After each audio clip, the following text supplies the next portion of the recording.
I'm so sorry, Mom. It was just a joke. I'm so sorry, Mom. It was just a joke, repeated Thomas to himself as his hands were buried into his face in the back of the ambulance on their way to the hospital.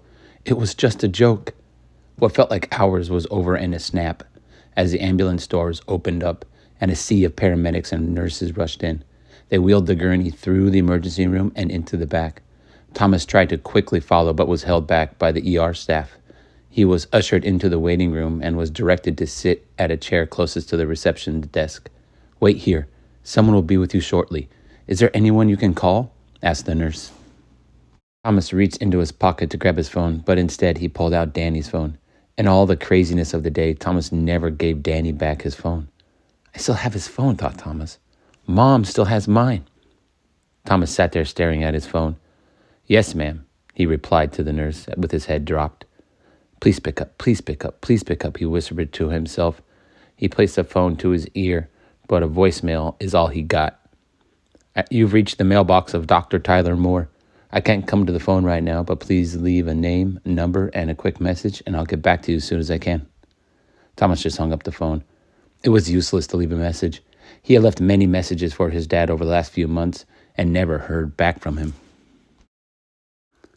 His mom reassured Thomas that everything was just fine.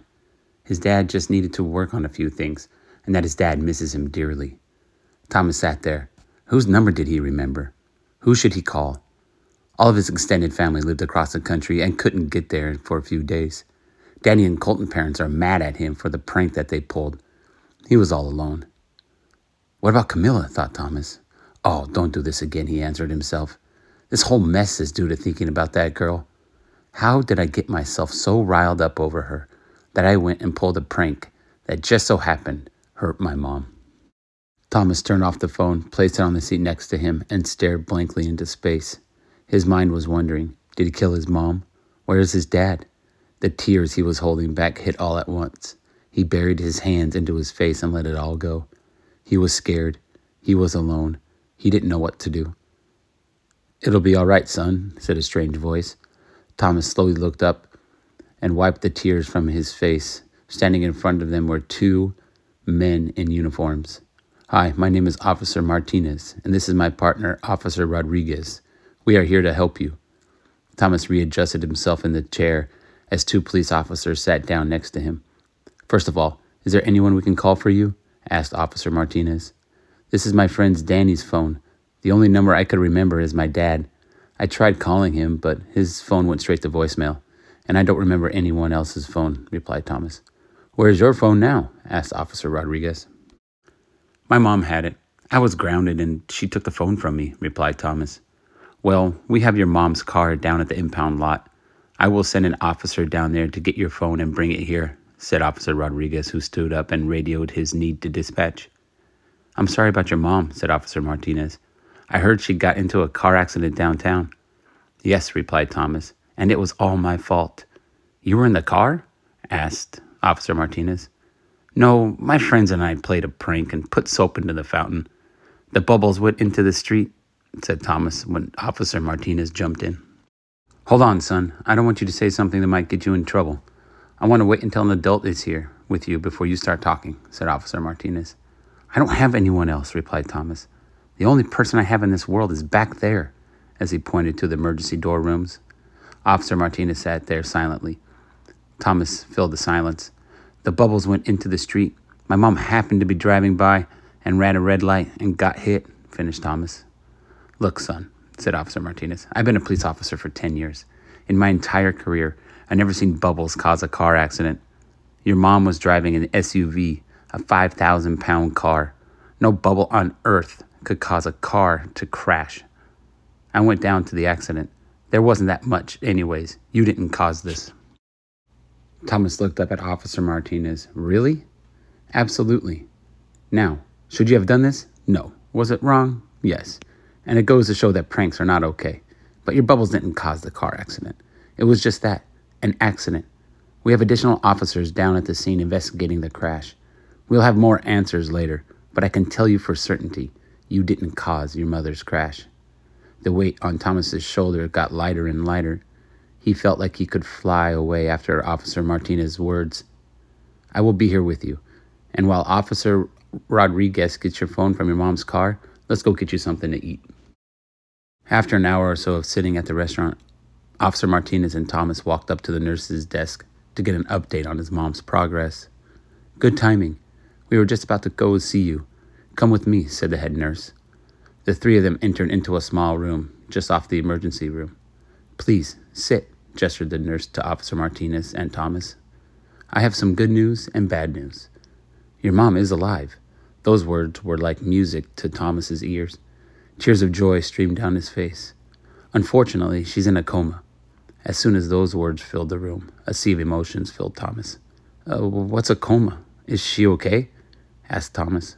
A coma is when your mom is sleeping, and we can't get her to wake up. She's okay. She's breathing. She is safe. We just need to monitor her progress and help her wake up when she's ready, replied the nurse.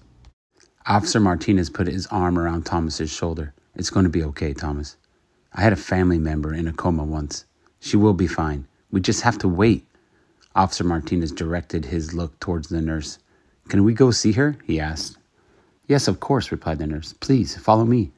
The three of them exited the room and went to a private elevator in the back. As they got in, Officer Martinez looked down at Thomas once more. It's going to be all right, son. We are here for you. The silent elevator went up to floor 5.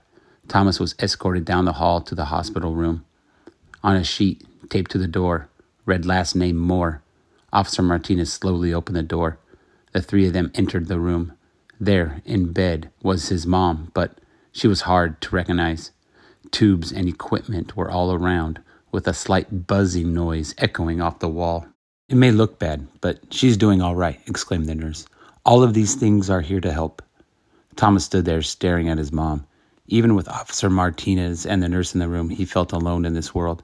Within minutes, more nurses and doctors came in, talking with Thomas as if he was the adult in the room, a teenager asked to listen to next steps, surgeries, and potential outcomes. All he wanted was his mom. Officer Martinez noticed how overwhelmed Thomas was and became his voice. All right, everyone, that is enough. Let's give Thomas a little time to breathe, a little time to be with his mom. Everyone, out. After the last person left, Thomas looked back across the room. Thank Officer Martinez. It's getting too much. I shouldn't have to deal with all of this. Just then, a knock came from the door. I said, go away, yelled Officer Martinez. It's me, Officer Rodriguez. Oh, sorry. Come in, he said. I come bringing gifts. First of all, we found your phone in your mom's car, said Officer Rodriguez as he walked across the room and handed it to Thomas. It works, but it died on the way here. You'll need a charger. Secondly, here is a tape from the intersection of the accident. Officer Rodriguez handed Officer Martinez a tablet. On the tablet was a perfect video of the intersection. Officer Martinez took the tablet and pressed play. After a few seconds, he paused the tablet and looked over at Thomas. Thomas, come here for a second. I'm going to play the video before the accident. I will zoom in the video to your mom to show you it wasn't your fault and maybe reassure you that this was just an accident. And accidents happen all the time, replied Officer Martinez. Thomas slowly stood up and walked across the room. He positioned himself over Officer Martinez's shoulders. Just before the accident, okay? Thomas nodded. Officer Martinez pressed play and zoomed the picture with the driver's side window in plain sight. See, your mom was on her phone, FaceTiming somebody. It wasn't the bubbles that distracted her. It was her phone. Immediately, Thomas grabbed Officer Martinez's hand. Play it again. Are you sure? He replied. Play it again, Thomas said eagerly. Officer Martinez rewound the video and pressed play again. Pause it right there, yelled Thomas. Officer Martinez paused the video with Thomas's mom perfectly within frame on the tablet. What is it? Asked Officer Martinez. That's my phone she's using, and she's talking with Camilla, replied Thomas.